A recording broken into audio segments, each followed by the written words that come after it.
This'll knacker someone's day.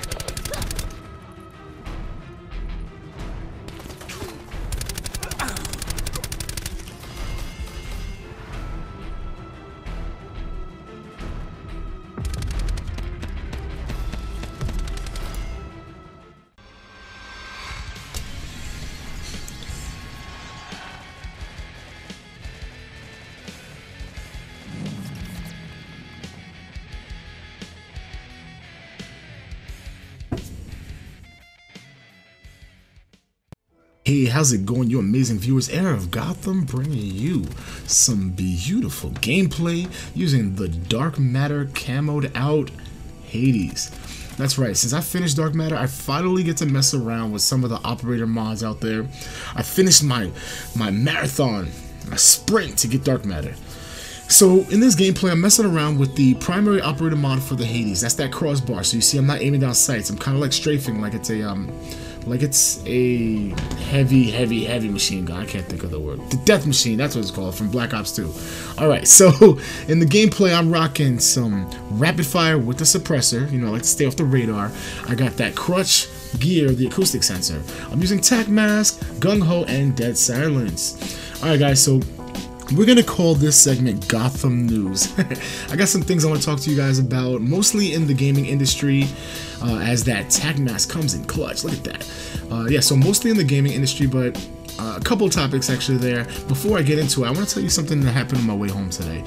So those are my old school subs that have been around with me for a few years. You guys remember that video I posted where it was the unwritten rules of New York City. If you guys didn't know, Gotham City, aka New York City, that's where I hail from.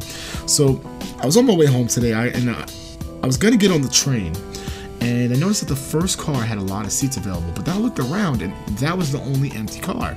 And if you guys remember that unwritten rules video, that's a big no-no. If you see any train and every other train compartment is packed except for one, you avoid the empty one at all costs, no matter how heavenly those empty seats appear to you. So whatever, I get into the second car, right behind the one that's empty. And just before the doors close, a bunch of people run over to my car, get in there. One guy's breathing heavy, as if he was holding his breath for a while. I immediately knew what was going on. That train must have smelled so bad, like death.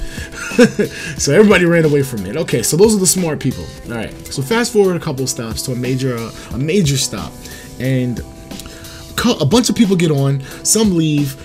Two people in particular stay in that empty car. A girl, she's sitting down. Apparently she wants to sit down. She doesn't care what's going on.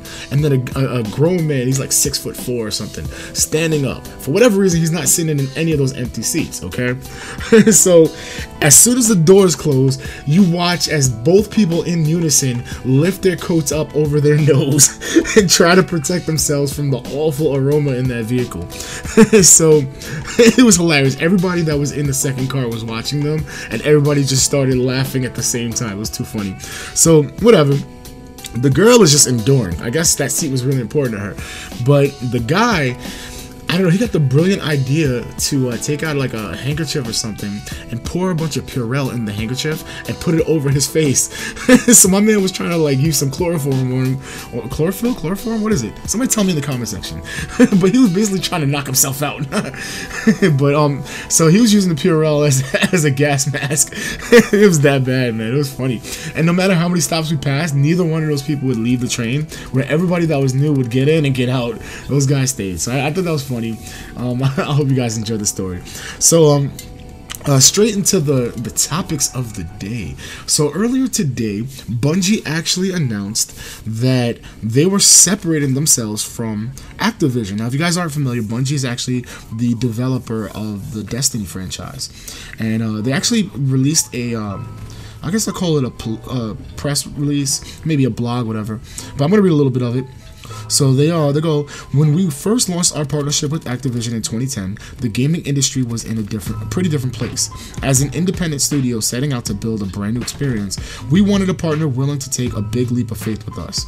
We had a vision for Destiny that we believed in, but to launch a game of that magnitude, we needed the support of an established publishing partner. So say what you will about about, you know, Activision being greedy. Say what you will about how they try to manipulate everything in order to get as much money as possible for their shareholders. Activision is a powerhouse. It's a huge company, and so I don't blame Bungie at all for wanting to partner up with them. If you guys didn't know, Bungie actually started out making, well, I know Bungie from their Halo games, you know, the original Halo, and then Halo 2, and I believe Halo 3. And then they separated from Microsoft to do their own thing, but I guess as a small company, they had to get Activision support. So I actually think it's great news that they're separating from Activision at this point. Personally, I think that Activision had way too much control, and they put too many greedy aspects into Destiny, and especially Destiny 2, and it's a big reason why the community has actually gotten much smaller. So if you guys didn't know, I loved Destiny 1. I was a huge fan of Destiny 1. One of my favorite times in video games was when I was doing the weekly Trials of Osiris with all 3 of my characters to try to unlock the different gear, the different weapons, you name it. I loved it. It was so much fun running into other YouTubers or large Twitch streamers and just seeing how me and my boys would be able to handle it. You know, good times. So very fond memories. Destiny 1 did start out very slow. There wasn't a lot of content, and it got some bad rep for that. But as time went on, it actually got to be a really good game. And towards the end of Destiny 1's life cycle, I actually found it to be an amazing game. There was something for me to do no matter what I was interested in doing. So much content. It was really good. They really took it far. And then Destiny 2 came out. And for about 2 weeks, everybody was happy. You had people on Twitch and YouTube who never played the Destiny 1 excited to play Destiny 2. And then 2 weeks later, everything dies. There's not much content. People get bored. The raid was okay. It was an okay raid, but there wasn't much loot to get. They ruined the fact that you couldn't get random rolls on weapons. So if you guys don't know what I mean by that, with Destiny 1, you can get a particular weapon. Let's call it a scout rifle. And you can get different perks on it. It was random. And so with that, you can get like a godly roll and you'd be set, or you'd get something that wasn't so good and you would constantly try to run that activity over and over again, hoping that you get that the god tier weapon, right? So that was something that it kept you coming back to the same activity over and over again. So you didn't necessarily feel like there was nothing to do because you were constantly doing something. You were constantly grinding for whatever it was that you needed. And there was so many activities you could do. Crucible, which is PvP, strikes, raids, you name it. So in Destiny 2, when the game launched, it didn't have random rolls. So every weapon that was the same title was just like the next one. So that took away a lot of the replay value. And I guess you could kind of say it's almost like participation medals. If everybody gets the same weapon, you know, there's no more appeal. There's nothing that makes you want to go ahead and keep getting a better weapon, keep trying. So they really messed up with that. And eventually they did patch it and try to correct it. But a lot of people stopped playing it, myself included. I play here and there. The Forsaken DLC was really fun, but I didn't finish it. You know, so that shows you how much, you know, they lost my interest, to be honest. But I do think that if they come out with Destiny 3 for the fall, I think we're going to be good. I think that without Activision, there's a lot of opportunities to be a much better game. But you guys tell me, drop in the comment section, do you think this is a good thing for the game? Do you think it's a good thing for the community and for us gamers? So again, I'm glad, I'm excited, and I can't wait to see what comes from this. They do need to make Destiny 3 as soon as possible, because I'm pretty sure that Activision will still have revenue streams from Destiny 2, so they need to move on. They need to make the game from the ground up. Alright, so that was the first story. So the second story related to gaming, we went from something good to something not so good. So Fortnite is actually in the news. And not for a good thing. I mean, I know you guys, if you have Twitter or whatever, you probably have seen where people think that Fortnite's dying or whatever. I'm not really going to comment on that. You guys can let me know in the comment section if you think that's true. But what I wanted to talk about was the fact that in North Carolina, Epic Games, which is actually based out of Cary, North Carolina, they were actually, they're coming under fire from the Better Business Bureau. And an article that launched on, actually yesterday, January 10th, brought up the fact that in the last 12 months, they've received 271 complaints. If you think about it, that's when Fortnite has been big, right? So actually 279 complaints since 2017. And out of those complaints, they ignored 247 of them. So think about it. why would you shop at a company that is ignoring the vast majority of people that have an issue, right? So, you know, that's why the Better Business Bureau has gotten involved. If you guys aren't familiar, they're like an agency that's designed to protect consumers from shady companies. And, you know, if you weren't looking at it, it would come across like Epic is kind of shady. So what actually happened was, a few months back, Epic had an issue where people were using the copies, like the friend code copies of the Save the World edition, to get access to other people's accounts. So, and it kind of sucks because I actually had that, and I did a giveaway where I gave away a couple of codes, and I wanted to give away more, but because of this issue, you know, like I didn't want anybody to feel like their account was, you know, like was at risk or anything like that. And also Epic stopped giving out the friend codes.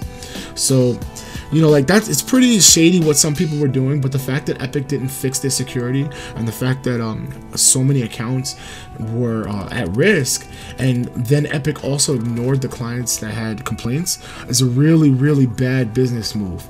And worse, if you think about it, the vast majority of the fans are kids. So when you think about it, you're actually taking advantage of kids. So that's why, you know, they brought up in the Better Business Bureau. So I think that's really bad. I mean, they've done a lot since then. They've tried to encourage people to do the two-step authentication. I'm sure you guys, if you play Fortnite, you've seen that. But, you know, the damage is still done, and they've ignored their fans, and I think that's pretty shady. But what do you guys think? Tell me, does this change how you see Epic Games? Or, like, were you somebody, or did you know somebody that was affected by the actual, you know, the issue with the hacking? Because that's a lot of people. So there was actually one complaint that said Epic Games failed to protect customer security, resulting in several unsanctioned charges over mine and my partner's account. So think about it, like you just want to play a game, but all of a sudden your credit card gets charged, and for like hundreds of dollars for V-Bucks, right? And then there's another comment that said, there is no phone number or proper email response time to return my unauthorized charge of $160. Nobody will answer, and I feel cheated.